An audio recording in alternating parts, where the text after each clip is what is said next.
Welcome back. It's the Big Blue Banter New York Giants football podcast. I'm Dan Schneier, joined as always my co-host Nick Falato, coming to you after the first New York Giants victory of the 2025 season, and also the first time in the history of the NFL, at least this is according to the NFL on CBS, that a quarterback has won his first career game, his first career start, I should say, against a 3-0 team or better, or at least this is in the last 20 years. And this is actually the first time, Nick, since 2008, this wasn't according to the CBS broadcast stat, that an 0-3 team has beat a 3-0 team. So this is rare. You know, the Giants are in rare, what's the word for it? They're in rare company, I should say, for this kind of victory today. It was a really good win against a really good football team, a 3-0 Chargers team. But obviously, you know, which we'll get to as well, it's a little bit of a bittersweet win because the Giants lost one of their best players for the entire season, most likely with a torn ACL. So how were you feeling after the Giants won this game? Yeah, it was a good complimentary football effort by the New York Giants that they were actually able to finish. That's been our big thing, right? Like this team cannot finish. And there were moments, man. There were moments in the second half where I was like, not again. This isn't going to happen again. I felt a little bit better with this specific game where I was like, I think the Giants will finish this off, right? You had the two interceptions. They got 10 points off those two interceptions. So the defense really carried the weight. And look at the offense. They did their job as well. And the offense lost their star player. They lost Malik Neighbors. They had a rookie quarterback with a rookie running back, and they were still able to move the football against a very talented and well-coached defense. And I felt like the special teams unit also had their plays. And I kind of find it creative what they're doing on special teams, putting Tae Banks back there along with Devin Singletary with Gunnar Olszewski. So overall, I was obviously pleased with the win, but man, it sucks because Malik Neighbors, right when he went down, you saw his face. You're like, that's absolutely tragic and terrible. And now the Giants are going to have to scramble mid-season. They don't have a bye week until week 14 to figure out exactly what they're going to do. It's next man up mentality. And that's a great coaching. That's a great coach speak thing to say. And it does make sense. And it is true. But when your offense is, you know, when the catalyst, when the fulcrum of the offense goes down, it's going to fundamentally change everything that you had planned for an offense that was already evolving with Jaxson Dart, as we saw in the beginning of this game. Yeah, you're right. There is no, despite what the coach speak might be, there is no way to replace this player. I mean, we've seen coach speak not serve its purpose for future. I mean, prior injuries, Andrew Thomas goes down. There is no coach speak, next man up bullshit. You're done. When he was down, the Giants were done. I hope that's not going to be the case for the Giants this season with Malik Neighbors. I might make the case, and we'll find out this season. We actually, unfortunately, get to find this out, that Andrew Thomas was even more important to the Giants than Malik Neighbors, but I'm not sure. That's up in the air, and we'll find this out. To me, the most disappointing part by far about this Malik Neighbors injury, I mean, it's only week 4 of the season. He was playing, in my opinion, like one of the best receivers in the NFL. All the stats backed it up, the air yardage, target share, his ability to just make catches anywhere away from his frame. He was doing everything for them on offense in the passing game. But the biggest disappointment for me, Nick, is just what it means for Jaxson Dart. This is a rookie quarterback who really needs some help, and Neighbors was that help. And I wanted to watch those two grow together. I wanted to see them develop a rapport, and I want to see what kind of plays they can make. They made a few plays before he got hurt in this game, but that is now all gone. And the biggest factor moving forward is, you know, we saw it with Barkley, and we see it with a lot of NFL players. A year off the ACL, that first year back, they're not really the same player. So who knows? Maybe Malik Neighbors can buck that trend, but it's really just a super disappointing injury. Giants have had a string of injuries. I saw a stat by, I think Yahoo Sports posted it, just a slew of ACL injuries on the MetLife Stadium turf since it started. I know a lot of people, this is a controversial opinion. I talked about it with some people on Twitter today. Some people say, you know, it's not because of the turf, it's other factors, whatever it may be. It seems to be happening a lot at MetLife Stadium, and it seems to be happening to some of their best players. So, you know, it is what it is at this point. We have to move on, I think, and just focus on the game. And we'll talk a little bit maybe after that about what the Giants can do moving forward without a player like this with what's left at receiver. Yeah, absolutely. But the game, man, I mean, Jaxson Dart first drive, what an epic first drive. And I appreciated what I saw from the Giants offense, just spreading the defense out, running a lot of RPO and a lot of tagged plays with spread runs, right? With the bubble on the backside and with other creative ways to try and give Jaxson Dart a decision after the snap in the mesh point to read the defense and gain an advantage. And I felt like they were successful in doing that a lot. Now, there were some plays that fell apart. There were some rookie mistakes by Jaxson Dart throughout the game, which were evident, which, as Brian Dable said, that's gonna happen. You shouldn't be surprised by that. But overall, man, if we're just going to assess Jaxson Dart, the stats don't say he had this great game, but he did everything he had to do to get a victory in this game against a very good opponent. And it's exciting, dare I say, to be a New York Giant fan with this quarterback now starting for the New York Giants. And I just hope this offense can continue to evolve and they can add more tricks to the bag, even though now Malik Neighbors will not be there. Yeah, and they'll have to find a different way to evolve this offense. And I assume they're going to go back to the drawing board. I would imagine the Giants are going to look into other options, maybe even in free agency. I know they talked with Gabe Davis before he ended up ultimately signing with Buffalo. OBJ is a thought. I mean, I don't know if that has any possibility behind it. All I do know is this, and I stand by this. When I watched Odell Beckham Jr., all 22 tape on the Ravens and then a little bit on the Dolphins, he still got open and he still won his routes. He just didn't get the ball because he was in a Baltimore offense at the time that wasn't Todd Monk, and they weren't really moving the ball in the air that often, and they didn't have that kind of progression offense. In Miami, he wasn't going to get targets over Tyreek Hill or Waddle. I'm not saying he's the answer. I'm not saying he's the solution. I'm open to the idea, though. I know he's older. I know some people have just said he's done, but I don't know if that is really in tune with the reality of what he's put on tape. And I think that's something the Giants should explore, watching his tape and seeing what they think he has left if they give him a chance to get a workout. But it might just be what they have on the roster, and they're insanely thin at this point at the wide receiver position. So we'll see what happens from that front as we move forward, Nick, because I think you and I both agree this is not probably an offensive game plan that can work long-term. It worked today, and it will work in some matchups. This game very much felt like a 2022 win that the Giants have had, but better because they didn't beat a 3-0 team. Like, the Ravens were pretty good that year. This Chargers team came in hot. This is one of the best wins of the entire Dable Shane era. It was, and the Chargers were not on their A game, and some of that could be attributed to the Giants' defensive front just throwing Justin Herbert and the rhythm of that offense out of whack, and also losing Joe Alt early. Oh, yeah. Now, I'll say this. Kayvon had some really nice plays against Joe Alt before Alt left with the injury, but once Alt went down, they were already down Rashawn Slater, and Joe Alt's a right tackle, and he had to play left tackle when they lost Rashawn Slater during training camp, I believe it was, a preseason. So now their offensive line is completely jumbled up, and the Giants and Shane Bowen did an excellent job exploiting that just through the talent that they have, but also running those twists, man. If we wanted to talk about the defense, the twist game from a variety of different locations, ETs, TEs, and also linebacker twist behind Dexter Lawrence, like the one Drew Phillips interception, was Brian Burns aligned at linebacker to the left of Dexter Lawrence. Dexter Lawrence slanted inward to the left, and then Brian Burns came right around in the A gap with two defensive players occupying the guard and the tackle, and the C's just parted for Brian Burns, and Omarion Hampton went to go help chip the struggling left tackle after Joe Alt's injury. So it was just a well-designed twist by Shane Bowen and this Giants defense to get after Herbert, led to an interception. I thought Drew Phillips had a phenomenal game in this one, a really great bounce back effort from him. We can get into maybe individual efforts a little bit later, but man, yeah, the defense showed up against one of the better quarterbacks in the league. And even though there's the offensive line issue, as we always say on the podcast, take advantage of what is in front of you. And the Giants were actually able to do that for the first time and seal a victory this year.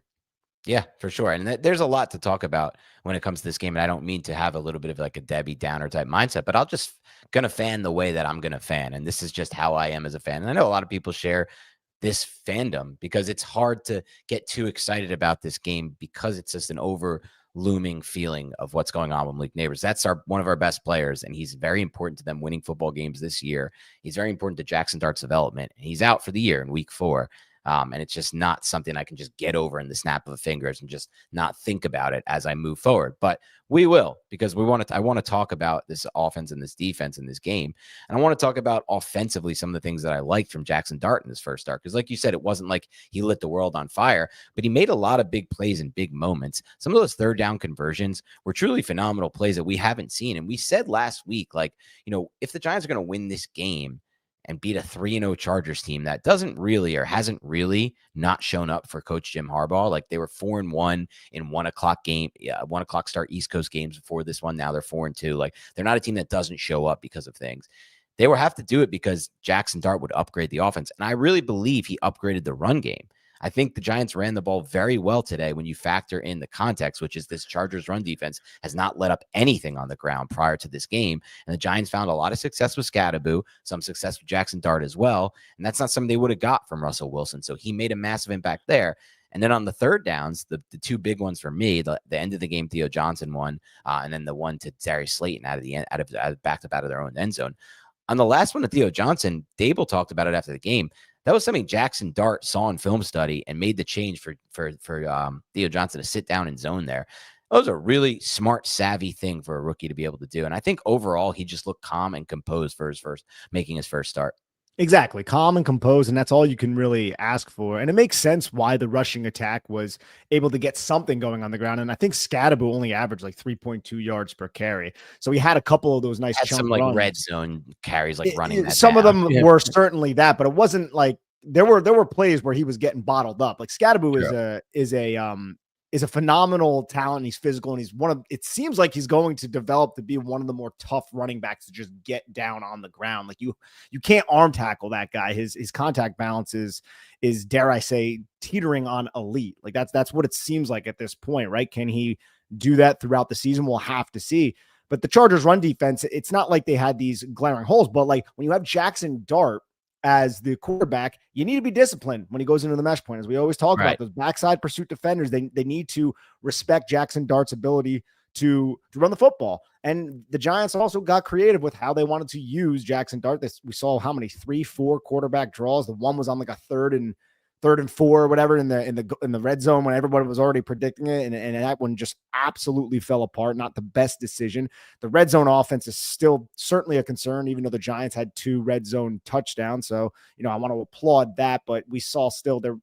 I feel like it lacked a certain creativity on the whole. Now I like the shovel pass Kansas City Chiefs, Travis Kelce touchdown. That's all well and good, but I would like to see, that be a little bit more of a smoother operation. But with Jaxson Dart there, like 2 touchdowns, I'll take that. I'll sign up for that because the Giants weren't really getting that prior to Jaxson Dart seeing the football field. So true. Yeah, man. I mean, I'm pleased with everything I saw from Dart, and I think Dable did a good job explaining how he played it. And it's the toughness too, man. Like some of those runs, like I don't necessarily want him to do that because I think you're subjecting yourself to possible injury. But when he's throwing a stiff arm and he's trying to like lower his shoulder, that there is a certain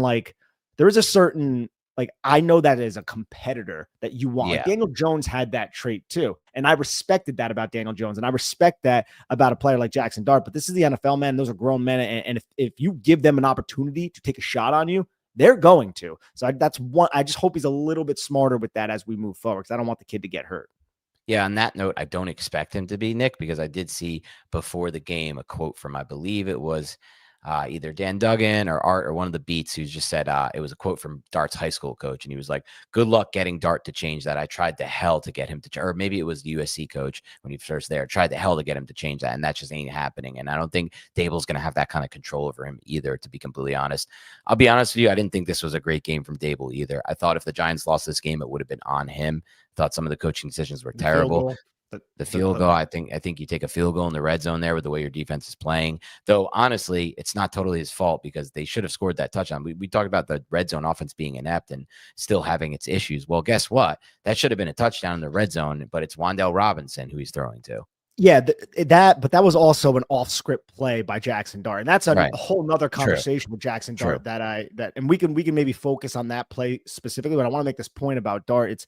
Dude, that guy has the most just irregular way of throwing the football, right? Like he has that Patrick Mahomes-esque ability where he can throw off platform. He can change his arm angles. He doesn't have to have his feet set in the ground. It's not robotic. It's not mechanical. And he still is able to deliver a catchable football. Like on that one play, he was able to evade the pocket because that was one of those ones where they brought, I think, a wide receiver from the other side, slid him underneath. Dart read it, but the flat defenders jumped. Theo was taken. Wan'Dale was covered. And then it was just, hey, guys, get open. You had Jalen Hyatt coming from the backside as well, running along the end line. I think he got pushed out of bounds, and then he ended up being rendered an ineligible receiver. So Dart had to make something out of nothing on that 4th and 5 or whatever it was in the red zone on the goal line, basically.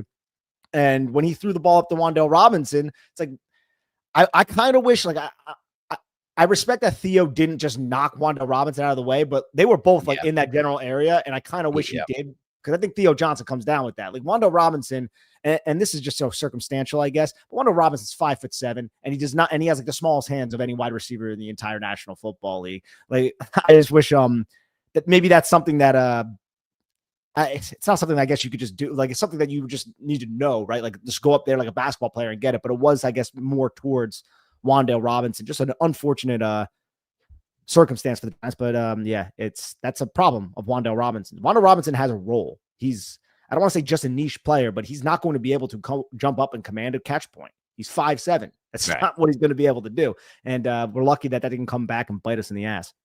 To some extent, I wonder if his role should be scaled back to some degree in the red zone, just to give him a few more bigger options to throw the football to down there. I mean, without Malik there, it's like his role is only going to escalate.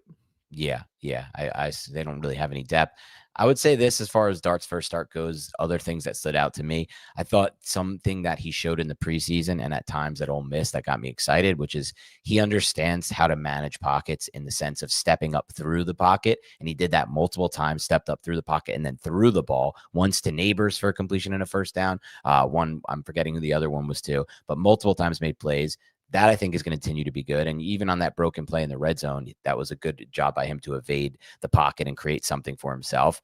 I thought the red zone woes continue to be, to me, just, and this is disappointing because I thought he did a really good job of solving problems in 2022. But Mike Kafka, I don't think he's doing a great job in the red zone. Like, I did not like that 3rd down call at all. Everyone, and I mean everyone in that house, knew they were running up the middle in some way, shape, or form on that 3rd and goal. That was just a terrible call. And it just doesn't seem like with either quarterback, Nick, they trust either of them yet to just run a traditional offense in the red zone. Like, I just watched the Packers in the red zone. Jordan Love is just lighting up throws, and there's just routes that seem so open in the red zone for the Packers that we don't even get to see the Giants really run, or Packers have a 3-by-1 set, and it's just a simple look off to the 3 side and then come back on basically just an in-breaking route to the 1. Like, throw that to one of our big dudes. Like, throw it to whoever it may be. Give him a chance to win that route. Even Slayton, give someone a chance to win a route in the red zone.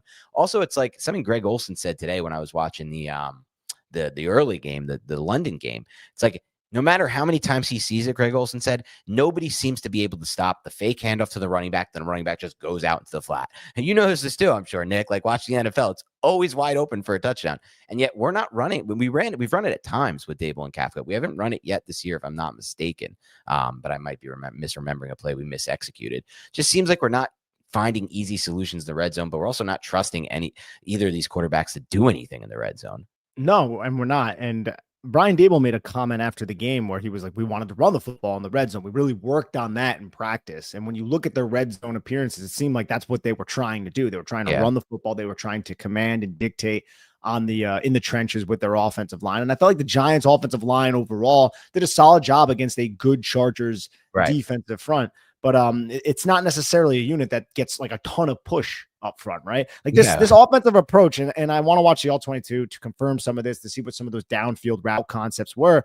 But it was just a lot of spread runs, use the mesh point, use Jaxson Dart's legs. Like you said, it was 2022-esque. Now, I would love to have seen how the game plan evolved or materialized if Malik Neighbors was healthy the entire game. Right. Like the one sack, good point. Yeah. Now the one sack. So I want to give credit to the offensive coaching staff for being able to overcome that injury, because the Chargers were allocating a lot of eyeballs on Malik Neighbors like we expected. The one sack that Jaxson Dart suffered, the first one, I think he took 4, and then Russ took the one on the one snap that he took, where it was an unblocked defender who came right in.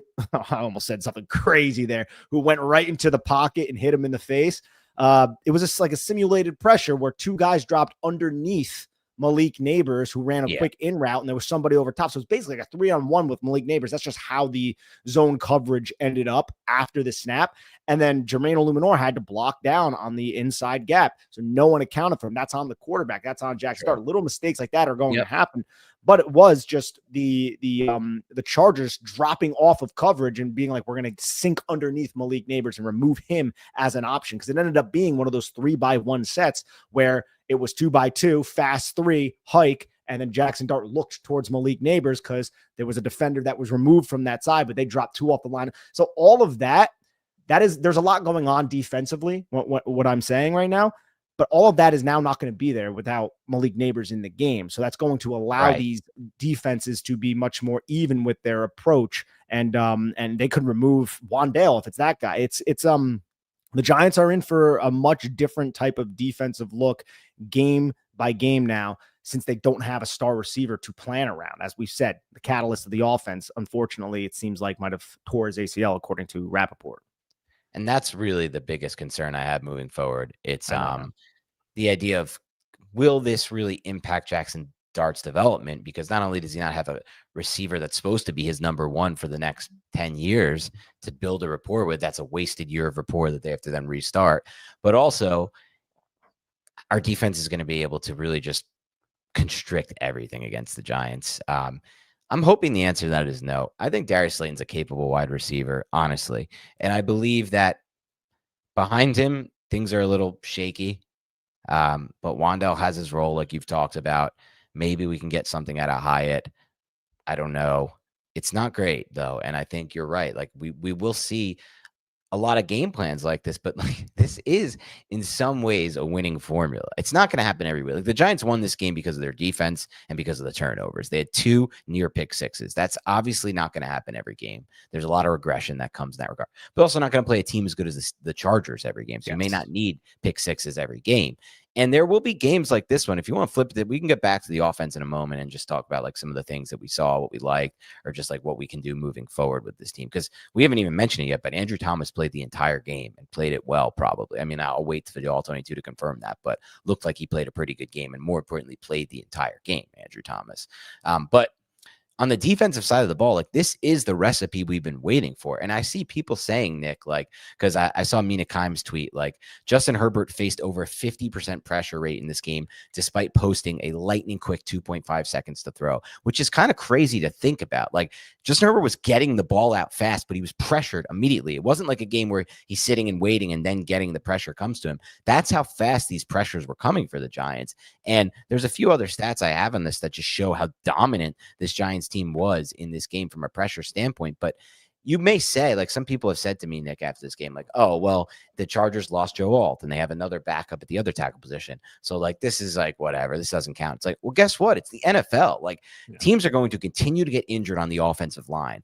And if these pass rushers can all stay healthy while other teams' O-lines continue to get injured, there's going to be a lot more games that look like this, where we're facing these like beat up offensive lines tonight. The Packers O-line, the Cowboys O-line are missing 2 starters each. Like, and those are good O-lines to begin with.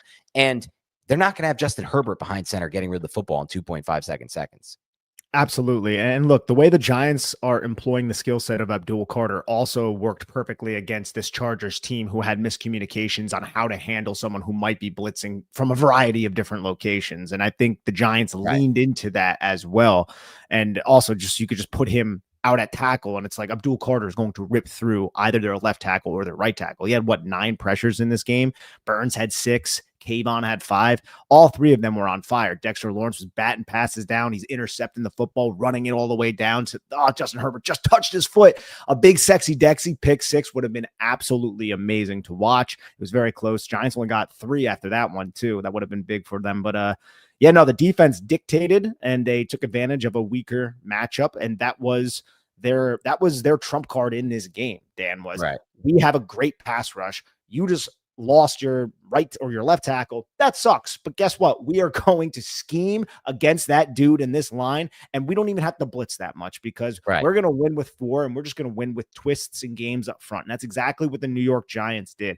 And they forced Justin Herbert into several mistakes. It's crazy. They only got 2 sacks because, as I think it was 40. Yeah, exactly. 47%. 40%. 7% of his dropbacks, he was pressured within whatever it was, dude. That is an insane rate of pressure that the New York Giants were just throwing at this offense. And credit to them. And the coverage on the back end wasn't terrible. There were some quick game concepts that were being picked apart. And then there's the 2-minute drill, which has been an issue with Shane Bowen's defense for the last 2 years. That 2-minute Quentin John, and that throw was just absolutely elite. And Tae Banks he's Tae Banks. What are we going to do at this point, right? Like we're using him on kickoff returns. He's a total loss as a defensive player. Yeah, he's not a reliable player. He's a great athlete out there, right? You need him to stick on somebody in man coverage, cool, and he'll be able to figure that out. But he's going to fall for some things, and he's just not. He's not the player that you wanted, obviously, at this point. And Cordell Flott is a much better football player overall. It's just Banks is a better athlete. So I think like the Giants are doing the best job possible to give him snaps so he's not a complete and utter bust, but he's not a player you want on the football field either.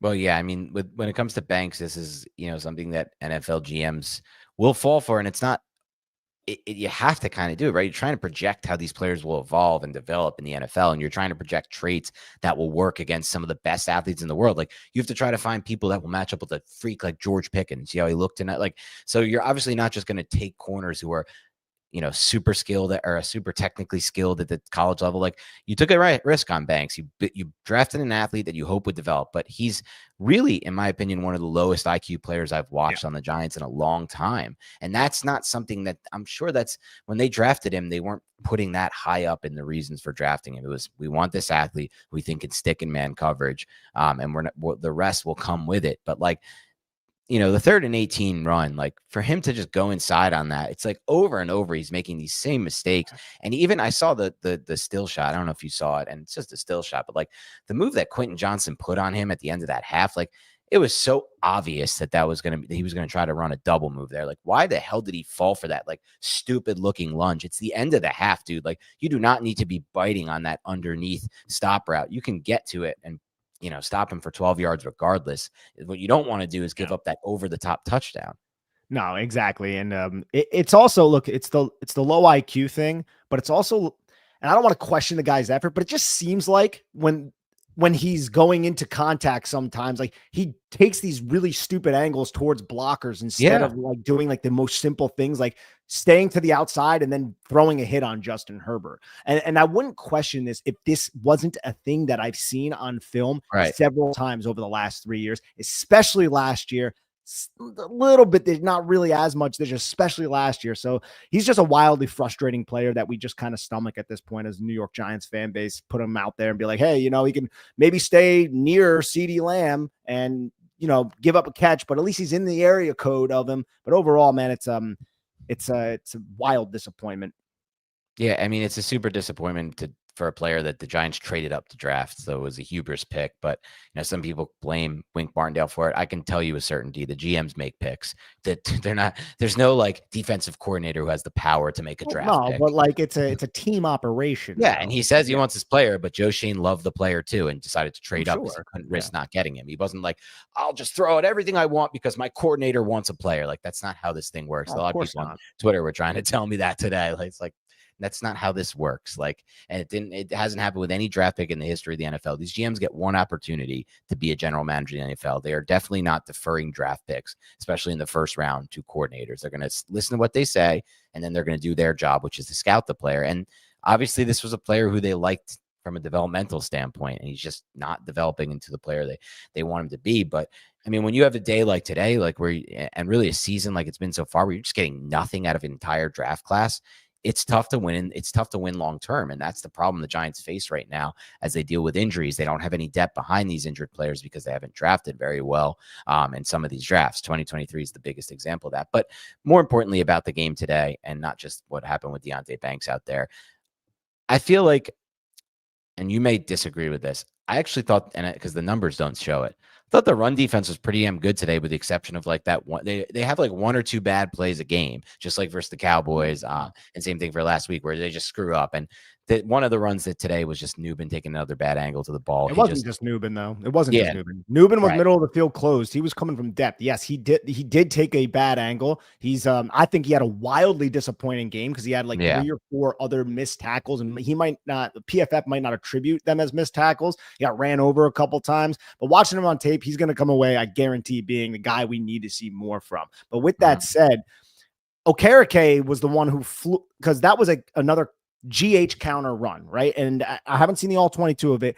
but the 3 technique was Darius Alexander, and he got blown off the ball, right? And Muasau takes the first polar because he was the near side linebacker. And then when Okereke scraped over the top, the gap where the hole where Darius Alexander was, he got blown so far off of it that Okereke kind of stopped and did not scrape over the top of Darius Alexander because there was another hole between Darius Alexander and Darius Muasau. And Okereke kind of, I guess, got a little bit confused because in Debo, he takes on the H-back. Brian Burns sets the edge. There's a hole for Okereke to go into, but Okereke didn't because there was another hole because Alexander got blown so far damn off it. So I'm not 100% sure exactly how they fit this. I have to imagine that's on Okereke to get there, but it's also because the 3 technique was not even in the area code, man. Like he's just gone. And then it was Newbin coming from great depth, downhill, bad angle. Amarian Hampton is an excellent athlete, and he definitely seems like he had a great game. Like there's that run, obviously 58 yards, and he was bottled up, I would say too. But you just see he has another pep in his step, and the Giants were struggling to bring him down. Like the one play with Paulson Adebo. Yeah, he's a strong player. Yeah, he's a strong player. And then Kayvon ran over from the backside, and I don't know what he was doing, but he like just threw his shoulder into him, and it's like, no, you need to wrap a guy like Amarian Hampton up and bring him down to the deck. But yeah, that was a tough one. But I do actually agree with you. I don't think the Giants' run defense was all that bad. It was like 1 or 2 plays that really inflated the box score a little bit. Right. And you take those away and you look at the rest of the plays, and I'm not saying to just throw those out, but they doing a much better job than people are giving them credit for. I also think you mentioned Darius Alexander obviously wasn't great on that rep, but I'm excited to go back and watch him on the all 22. I thought he popped today. I thought in the pass rush game, he had a couple reps that I, at least on the broadcast first view, I was like, okay, I can kind of see what's happening here. And, Andre Patterson said, give this kid some time to develop. Like he had no off season, right? He was injured, came along very, very slowly. So I'm curious to see that and how that looks. But the Kayvon Thibodeau sack, that was Darius Alexander that got that penetration, forced the step up, and then Kayvon was wise and went right underneath to get that sack. Yeah. And so I'm excited to see that for sure. And generally speaking, like, this pass rush is going to be a lot of fun to watch on tape. I think the numbers show it. Abdul Carter had the best, the number 1 pass rush win rate of any player in the NFL this week. I think you mentioned earlier, something like 9 pressures. And some people are like, oh, this kid's underwhelming. He hasn't had a sack yet. It's like, well, first of all, intentional grounding should be credited as sacks, in my opinion. I stand by that take. If you force a quarterback by rushing him to intentionally ground the ball, like Abdul Carter did on that one play, that should just count as a sack. You earn that sack. He has a half sack, but you earned a sack. So I'm giving him that. Just I'm doing my own Dan stats for that. And look, when you do what he did and blow up a series with one great pressure multiple times, that's as valuable to me as a sack, to be quite honest, especially sometimes when they came out, these players were forced off the field due to those plays. And the Giants overall, I think in this game. So here it is, 9 total pressures for Carter, 5 quarterbacks hits, 4 hurries, a 26.5 pressure rate. And then according to PFF, a 93.1 pass rush grade. I don't know, we're not big on using the grades by any means, but just something to note on that front as well. Just overall thought he played excellent in this game. The Giants in general, I mean, look, the pass rush had a 68% win rate overall. According to, I believe it was Chris Rim, that's the highest pass rush win rate they've had as a pass rushing group since the statistic was introduced in 2017. It's the best the Giants pass rush has ever been, statistically speaking, from pass rush win rate. So to me, they were the story of the game. And this is the formula we hope for in the offseason, Nick. And I don't think this is the last time we're going to see this formula win us a game this year. No, neither do I. And also, man, they were disciplined against the bootlegs. They were disciplined to keep Justin Herbert in front of them, to allow other players to rally and make the tackle. Other than the 58-yard touchdown run, the deep pass to Quentin Johnson, a few other plays, the Giants defense, they played disciplined. They were effective, right? Like, again, this is the first time we've seen complementary football from all 3 phases, mind you. this season. And the offense was the one that was lacking, but it's like, yeah, give them a little bit of credit. A rookie quarterback lost Malik Neighbors, Right, and they still mid-game. were able to, yeah, exactly. And they were still able to score 2 red zone touchdowns, which has been the Achilles heel of this offense in True. general. So, like, Should have I had would 3 give, too. yeah, yes, exactly. So I would say that's a win for the offense, even though the stats don't necessarily say they performed all that well.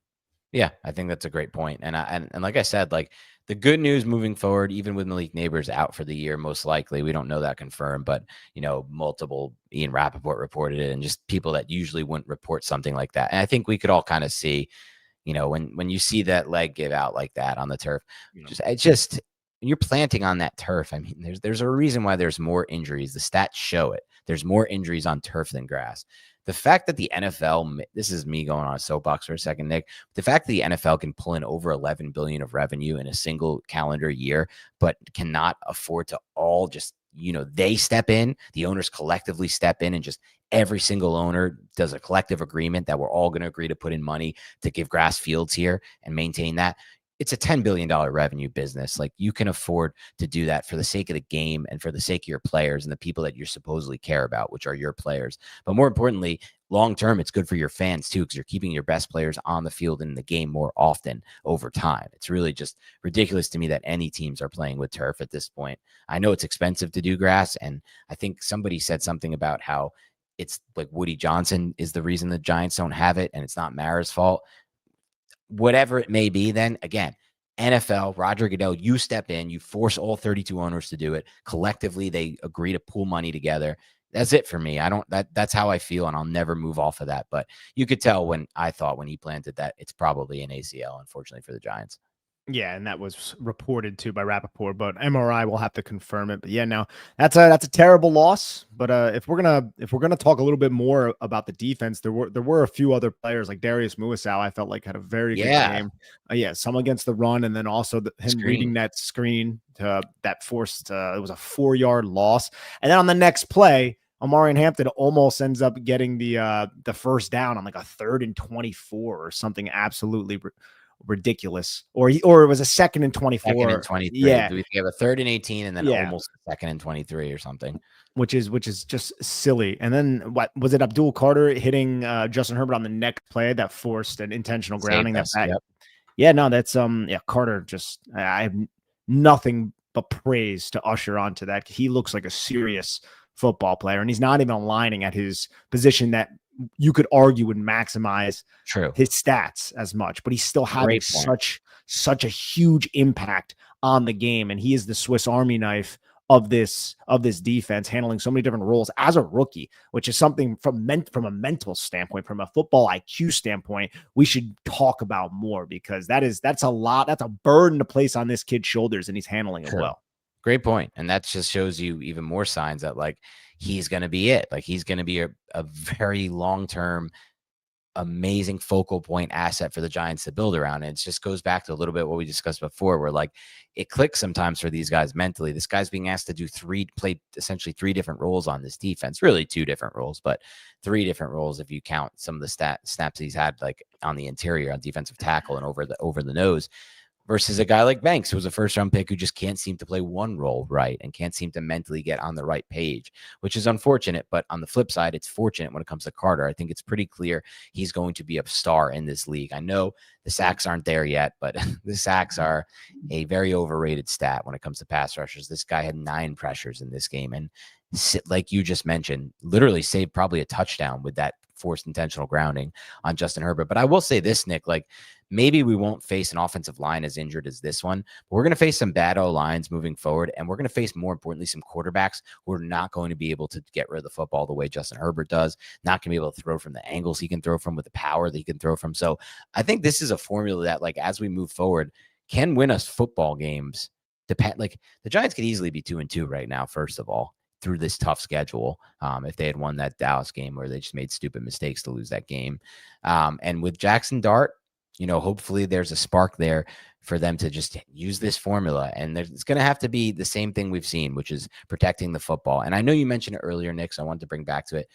I did think we'd get at least one of those sacks where like Jaxson Dart didn't slide or the protection didn't slide. Something was off when it comes to the protection pre-snap and what actually happened. I think the announcers broke it down. Kevin Harlan or whoever it was broke it down. Like, Dart needs to slide the protection one way. He didn't slide it that way, and it was kind of a free sack. The protection slid to the left, and he needs to be accountable for that free blitzer on the right. To know that Jermaine Illuminor is going to take the Mike or whoever it was going through the he has B to get gap. it out hot, essentially. He needs to know that this guy is unaccounted for, and I need to get rid of the football. I need to have an answer for him. And he instead looked at Malik Neighbors, saw guys drop off the line of scrimmage, and then this guy right into the pocket and hit him.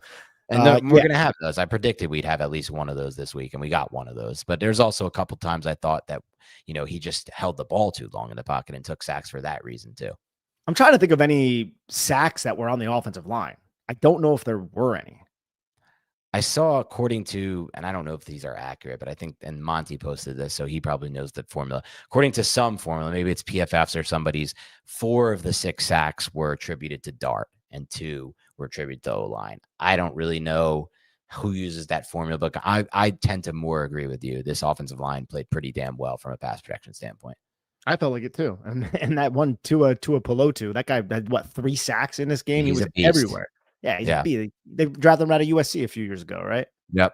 Another fine, and they'll get Khalil Mack back soon, probably too. It's a good defense, a good team. It's you could tell they were well coached, but they were sloppy too. Like, how many drop passes did McConkey, or just like tough catches, did McConkey not come down with in this game? The first one was a little behind him, but agreed he could have caught that. And a couple, I think he had 1 or 2 more. Maybe he's been a huge disappointment this year. Yeah, and then Drew, just another great game, man. Like, even last game was a massive disappointment, but overall, since the Giants drafted Drew Phillips, he's been a light, right? We've been like, yeah, man, this guy's a good football player. And he had the play where he undercut the pass to the flat, and that forced McConkey to throw the illegal block on him. And then he had obviously the interception where he undercut the rub route, running McConkey into Tyler Conklin, knocking McConkey off the route, and then being able to have the wherewithal to turn around and locate the football, secure it, and almost take it back for a touchdown. So it's little plays like that, let alone with the PBUs and just the harassing coverage on McConkey all game. Got to applaud him, man. That was an excellent bounce back by the young second-year corner. Huge bounce back for Drew Phillips, obviously. And I thought Dexter Lawrence had his best game of the year. We'll see if that checks out on the All-22, but I think it will. Maybe it's just the matchup. Maybe it's how the Giants used him. Shout out to you, Nick, because you said earlier this week, and it was a great point. One of the reasons we haven't used a lot of twists and stunts up front is because of the matchups and the quarterbacks we faced. Well, this week we got it. The Giants were 30th in the NFL in that going into this week, and we saw a lot of it, and we saw it work in this game. And Brian Burns continues to just be one of the best defensive players, I think, in the NFL this season. The Giants have him and Carter locked up for at least the next 4 years after this one. Carter on the rookie contract, obviously. So very excited about those two.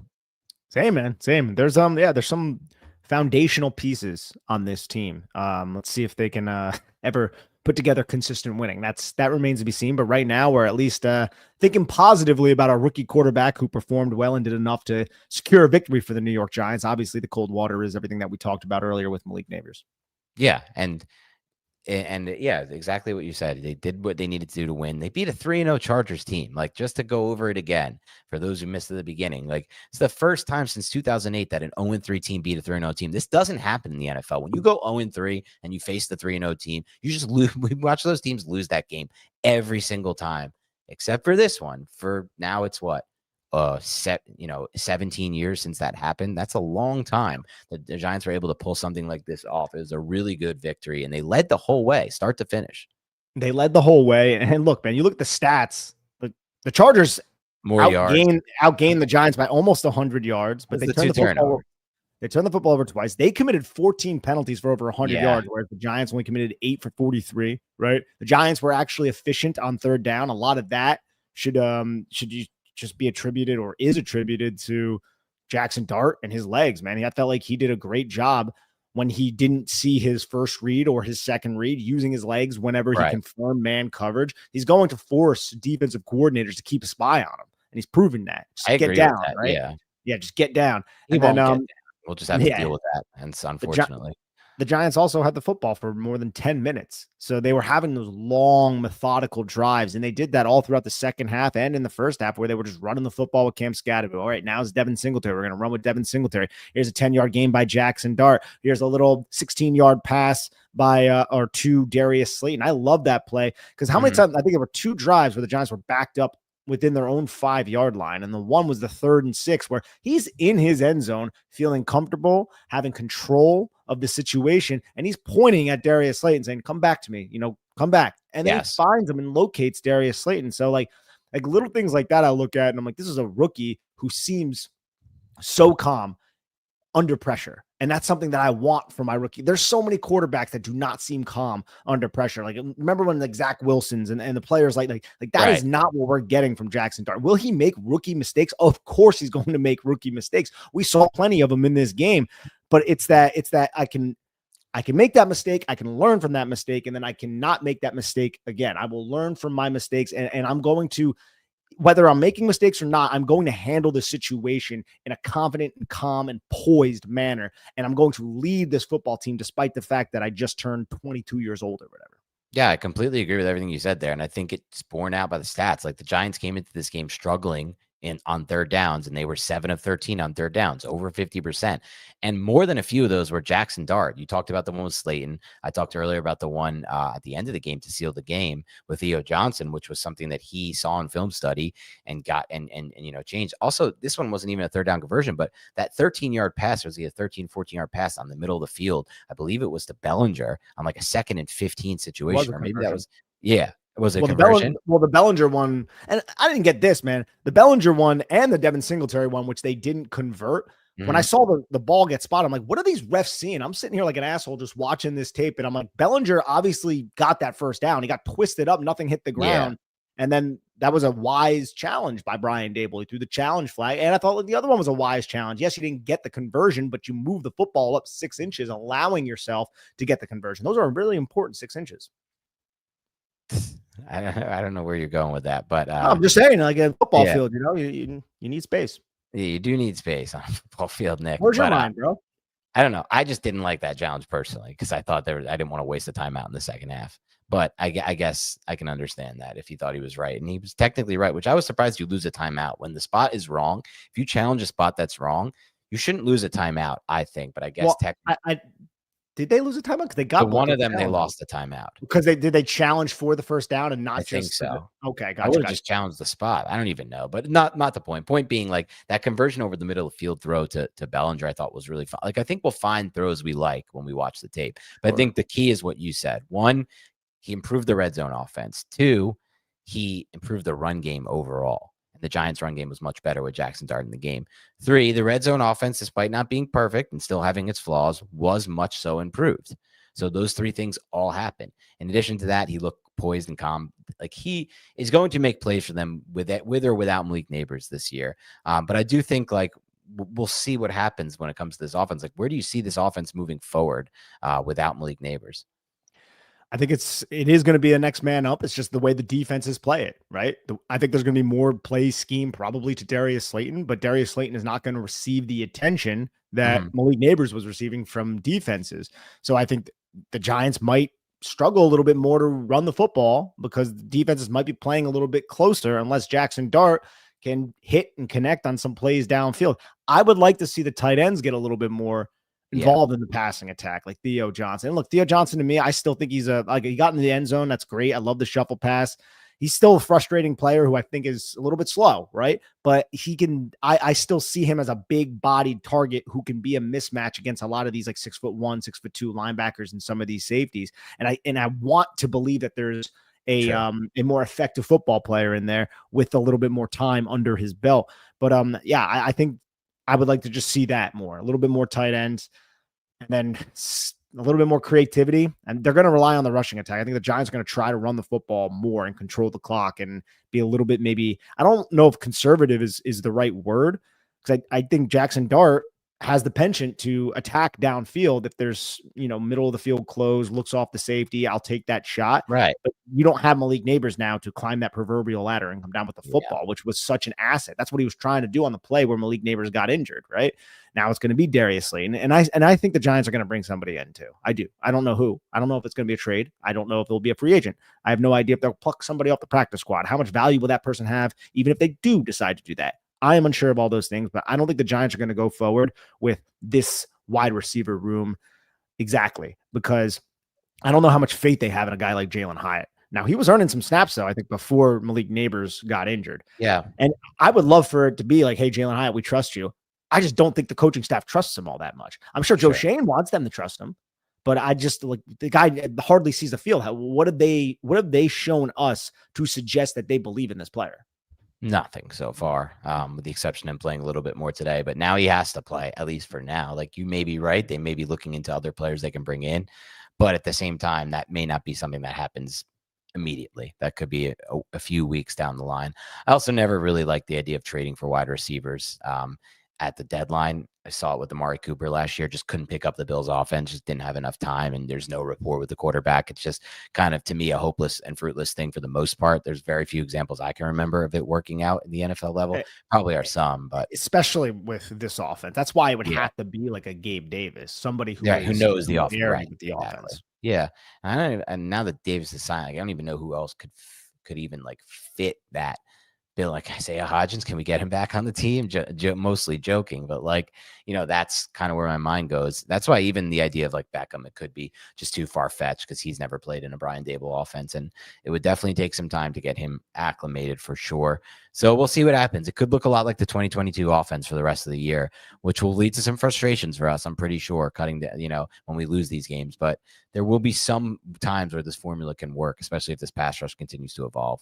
I am excited about the all 22 review for obviously the offense with Jaxson Dart, but the defense too, not just because of all those pressures, but I want to say there was different coverages happening on the back end. Now it's really difficult to see from this broadcast film, but that 3rd and 5 where Carter forced the intentional grounding, I could have sworn I saw a safety just quickly jump a route, and Justin Herbert was looking that way, and he pulled the football down, and then he just had to get rid of it, and Abdul Carter was bringing him down to the deck. That's what we're hoping to see that time. So, and we saw it a little bit against CeeDee Lamb and Dak Prescott with the Dallas Cowboys with Tyler Nubin, and Dak just quickly processed it. So I'm wondering if we see something a little bit more creative from Shane Bowen, and maybe there's something that we can build upon if he extrapolates that type of mindset as the season progresses. Yeah, great point. Thank you to everybody tuning in, by the way, this late at night. It's 1 a.m. at this point on the East Coast. So thank you so much for tuning in. Please hit the like button if you haven't already to help support the show. Leave comments. That also helps support the show. Love how active the comment section is. I love the point, Nick. We've gotten to the point where there are commenters who talk to each other in the Tudu has like a big following in the chat. I see a lot of people shouting out Tudu. So shout out Tudu as well. And yeah, if you want to leave us a comment, please do. If you want to get a question answered, leave a super chat question. We can start with answering some of those maybe now, Nick.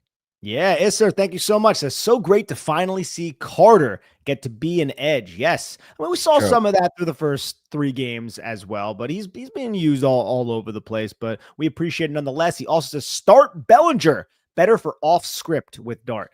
I agree. I think Daniel Bellinger is a very wise and savvy route runner who understands where to sit in the zone coverage. And whenever Jaxson Dart is attempting to extend a play, I think he would do a very good job finding that void as the defense shifts with Jaxson Dart. A better job than someone like Theo Johnson, albeit Theo did a good job on that 3rd and 5 at the end of the game. And then Isser also says, man hurts with a few great plays today, Nick. Yo, Isser, he had 2 special teams. Well, yeah, maybe the game-changing play, the game-saving play, that special teams tackle at the end potentially saved them the game. I mean, I don't know about that, but there's a lot of space if he gets the edge there. I don't think so. I think that was a dumb play by that player because you gotta just waste all that time. Yeah, he wasted like 6 seconds. See it again. It looked like there was space. There might have not been. But there was another play earlier where Manhurts actually had a more direct tackle. That one, he just kind of like flicked his foot and he fell. And I was like, that's my guy right there, Chris Manhurts. I'm sure he was throwing blocks like crazy too. Isser also says, did they only dress 2 running backs today? No Turbo. They did not elevate Turbo. No, they did not. And then he also says, hello, Newman. Terrible angle again on a long run. Yeah, that's becoming a disturbing trend, Dan, with Tyler Newman. And Well, the Giants are like 4 weeks into the season, and they just haven't gotten a lot of big plays out of Newman or Holland. Yeah, I know. And again, is that defensive usage? For something like that, that's a difficult run fit to execute coming from that deep down the field. Because I'm imagining like he was well off screen, right? Unless he was just completely distracted. And again, I'll confirm this on the All 22. You got to account for a player like Omari and Hampton, but I'm not trying to defend Tyler Newman because I think that's a bad look on his part. Fair but enough. The structure of the defense completely fell apart. Right. You know, I always say the spine of the defense. There was no spine, right? Mm-hmm. It was an invertebrate. There was no spine whatsoever because the Giants did not fit that correctly up front either. And then it was all on him. And he's the one who ends up looking like an asshole because Omari and Hampton embarrassed him with his speed. Now that's on him for being embarrassed, but there was failures up front as well. It wasn't just on Newman. Agreed. Chase, thank you so much. A trade for T. Higgins. Yeah. What would that cost us, right? I would never want to do that trade. Yeah, nah. And then we'd have to that would cost probably like a first round pick. I saw, sorry, but I did see you'd also take on his contract. Of course, I saw somebody propound the idea of Jacoby Myers from the Raiders, who's in a contract year. Now, what would that cost you? So just given the Devon Vele trade that has been kind of set the bar, and I know it was a stupid trade that we all agree on, but they're either way, GMs are going to come back to it and be like, well, Vele was a third and a fifth or whatever it was. We're not giving this guy up for less than a 2 or a 1, whatever. No. I think so. I think the wide receiver market. So think about it like this, Nick. This is why I feel this way. For the last couple off seasons when we've reached free agency, we've had back-to-back or more than back-to-back free agencies where there's so little talent at wide receiver that hits free agency that players like Christian Kirk got a mega deal with Jacksonville a few years ago. And this past year it was, what's his name? Who was that guy who got signed for a big contract? That's not good. Blanking. Like it was Gabe Davis 2 years ago to Jacksonville. And then this past year, I don't know who it was. But what I'm seeing in the NFL, and I've read about this trend, is this point, if you draft a good receiver, you're most likely resigning him. And the free agent market at receiver is dead at this point. It's dead on arrival. And it's been this way for a few years. Either you can trade for one or you draft them. So when you trade for one, you give up a lot of draft capital to get that player. So I think that Myers would cost at least a 2. I'll start by saying that. I think that's strong. I disagree with that. At least a 2. I also would just never want to do the trade because we have to re-sign Myers, and that contract would be an absolute nightmare. I don't know where you stand on that, but I know for a fact that if you trade for him and lose all your leverage, you are signing him to some mega deal. It's not even, he's going to be basically paid as like a wide receiver 1 at that point. Maybe not. I think it would be a trade for this season, and then you would see exactly if you wanted to re-sign him. Now, I don't think the Giants are necessarily in a position to do it. I'm not advocating that they do, but I do understand that Joe Shane and Brian Dable are both pretty desperate and they're sitting on the hot seat. I don't think it would cost a 2 to get Jacoby Myers, somebody who wanted to get out of town earlier. They did not do that. And it seems like he is involved with the Raiders. I'm not saying that he's not, but they do have a lot of young players. It doesn't seem like he'll be back with the Raiders next year. I don't know how much money he'll command on the open market. I don't know if it will be a Christian Kirk kind of deal. I think he's a good football player. I've always had respect for Jacoby Myers as a wide receiver, but I don't know if it would be a big enough deal to say, hey, we'll let him walk in free agency and we'll get something from the compensatory process. They might just want like a 4 or 5 now if the Giants wanted to do that and the Giants could get this wide receiver, get him involved at this offense. And then by like week 6 or 5, he's like fully up to speed, quote unquote, as much as you can be in that little amount of time. So I think that would more so be the option. Now, I don't necessarily off the top of my head know the relationships between the Raiders front office and the Giants front office, if that could be pulled off. I just don't think he would command a 2 personally. He might not if it's that, if the thought process is just like, we'll have him for the rest of the season and no team wants him for that reason. But I wouldn't even want to give up. We don't have a 3rd round pick. Shout out Big Dash, by the way. Great content creator who has his own. I think Big Dash has a show on Wednesday. You guys should check out. Live show on Wednesday. Shout out for joining us tonight. But he said the Giants already don't have a 3rd round pick. So they'd have to offer. Yes, they have to offer, I guess, their 4th round pick. Potentially, I don't even know if that will get done. But even if that's the case, Nick, I don't like that for a multitude of reasons. 1, we just talked about it. Who knows how long it would take him to pick up the offense? And then 2, it's not just that I don't think he can pick up Dable's offense fast and get on the same page. It's that we're not getting a compensatory pick for him because our team, we've drafted so poorly over the Shane era that we are never going to be non-spenders in free agency. Every time free agency comes, we're going to have to do a million things to fill a million holes because we have so many holes on this roster. So we'll never get a comp pick back for anybody that leaves because we'll cancel it out with the players that we sign. So we'll just be trading for half a year of Myers at 1 and 3, which I'm not for. If you're Jalen Hyatt and if you're Bo Collins, put your big boy pants on because the opportunity of a lifetime is ahead of you. And if there's anybody else too that the Giants could scrap up off the practice squad and put on the active roster, let's get the pro scouting department out there and really grind through the tape to see who that could be. Yeah. I mean, it's going to be tough to pick up the offense midseason, but we'll see what happens. Igor, thank you so much. How many players' careers need to be cut short due to the turf before Mara replaces it with grass? Is it just a function of greed? Yeah, I don't know, Igor. I can't speak. We don't know. Exactly I've heard that it's Woody Johnson, which wouldn't surprise me. Townsend, thank you so much. Didn't say anything, just gives us money. And I appreciate that. He did say something. I put it in the private because he gave us money. Gotcha. Which, by the way, thank you for I proved wrong. Dan and Nick, thanks for the immaculate coverage. Y'all are the best in the game. Dan, how's the golf? Probably terrible. And for you both, how does the offense evolve without Neighbors? Yeah, we've talked a decent amount about that. And I want to see the offense now without Neighbors because this game plan right now that the Giants had, they expected. They went in this game thinking that they would have Malik Neighbors, and now they didn't. So will the offense change? I have to imagine it will a little bit with some game planning and practice prep and all of that shit. But yeah, I think it's going to be just a little bit more run, still rely on the RPO, try to get the football out of Jaxson Dart's hands quickly. It's the explosive plays that I'm like, how are the Giants going to threaten defenses with those deep explosive plays when their ability to do so has been so severely hindered by the injury to Malik Neighbors? But we'll have to see. And you want to answer your question about golf, buddy?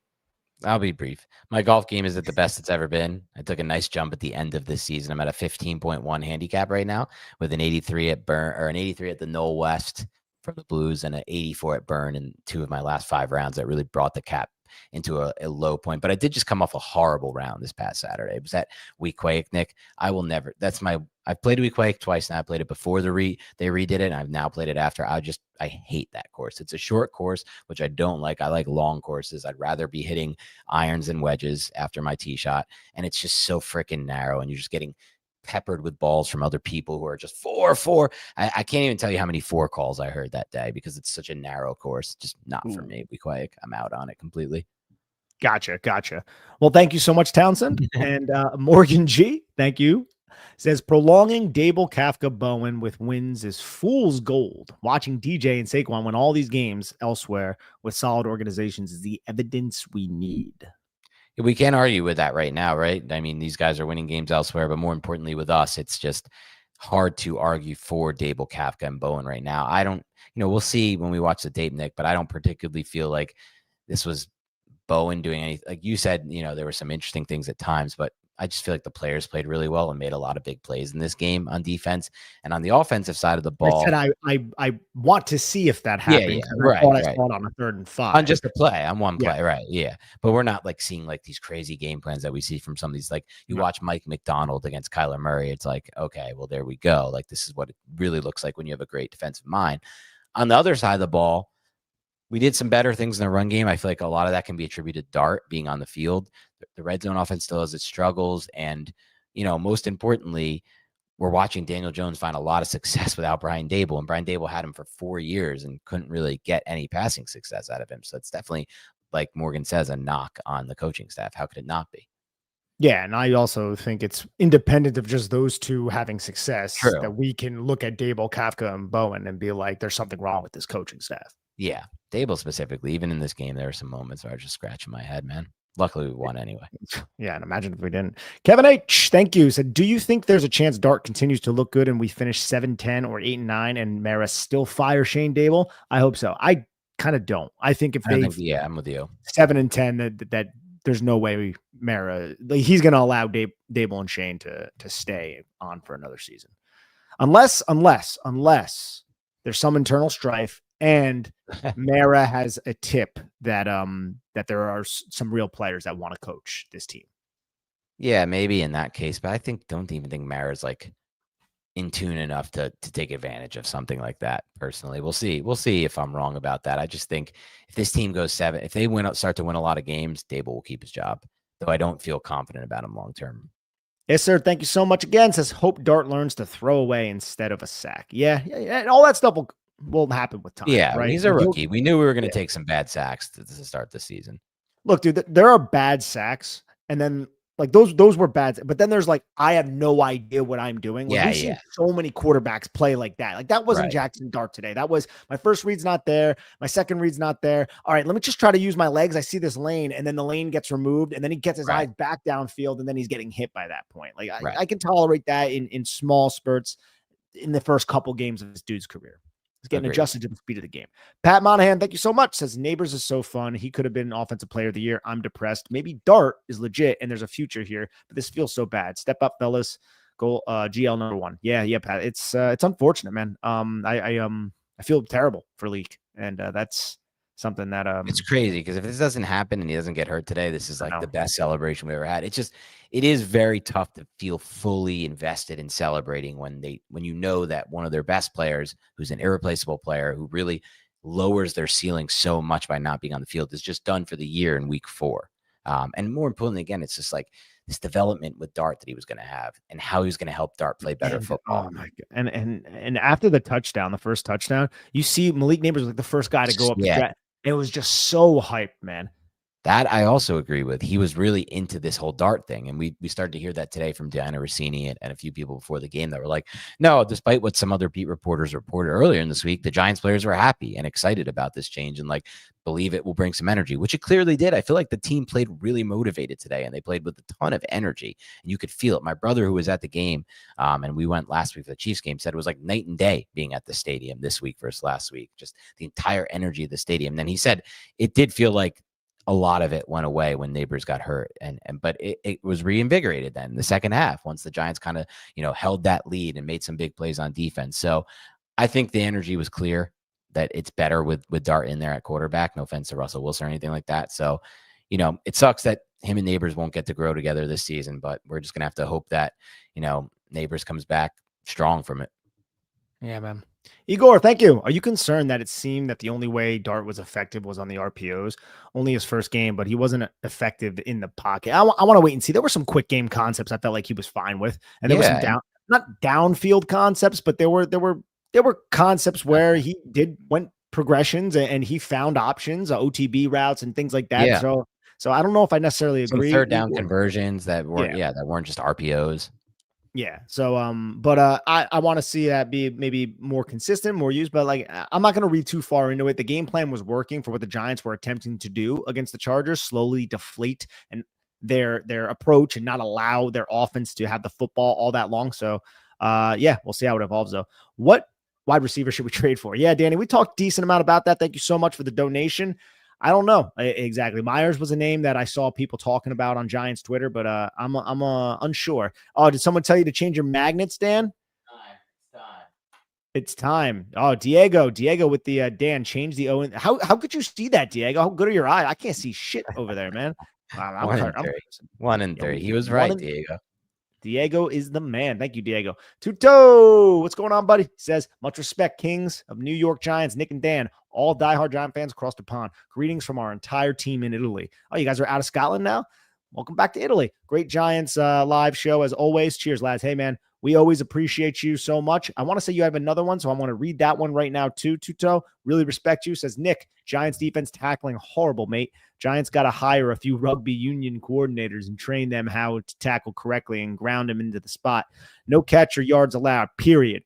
Yeah, no, the tackling was not great today. Hampton is a tough dude to tackle. I'll say that much, Tuto, but that's something that needs to improve. I don't think the Giants this season are one of the worst tackling teams by missed tackle rate, but maybe after this game they might be because they had quite a few. Yeah.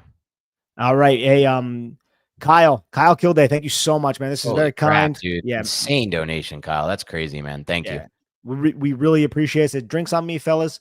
Plausibility of signing OBJ has gone up. Do we see Turbo try to get another spark in screen game while Tracy's out? I've thought this for a while now. Theo kind of gives off Evan Ingram vibes. Awkward catching the ball, weird contortions. Yeah, I can see that. I can see that. Yeah. Kyle, Ingram was just a much quicker and better athlete, which is so ironic because Theo Johnson tested the way he tested. But I think Ingram definitely is weird catching the football. I always said he did like the gator chop when he would try to catch it. Like he caught it so And then he left awkward. the Giants and like didn't do that with the Jaguars.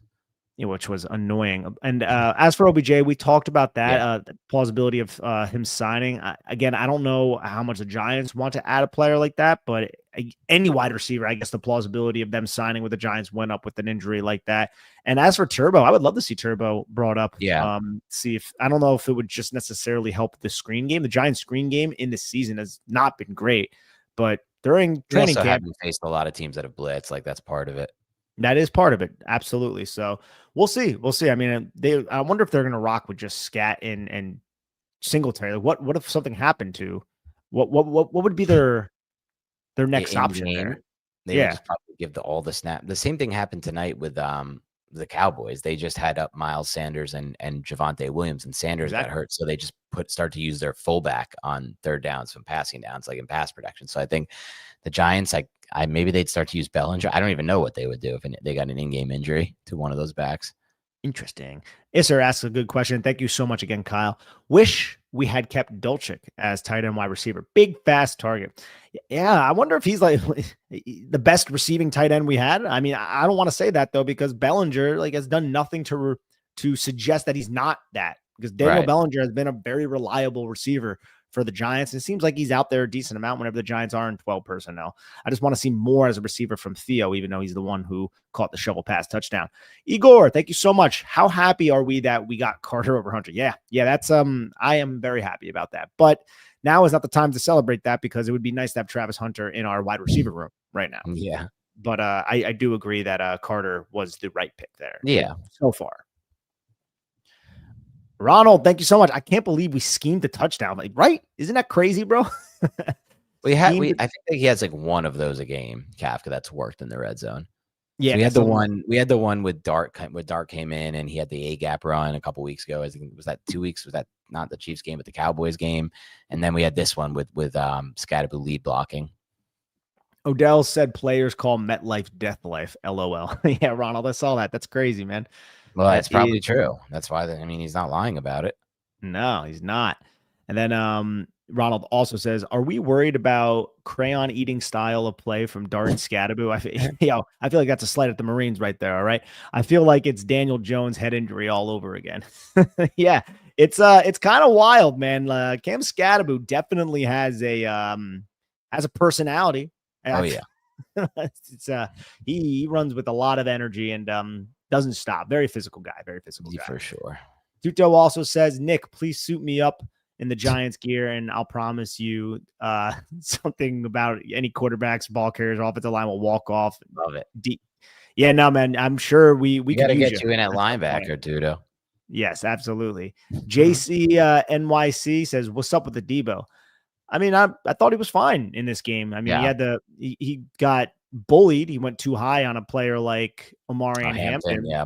But overall, I mean, he had a PBU, I think, maybe one or two. I think he's a fine player. I think he's doing everything that you want him to do.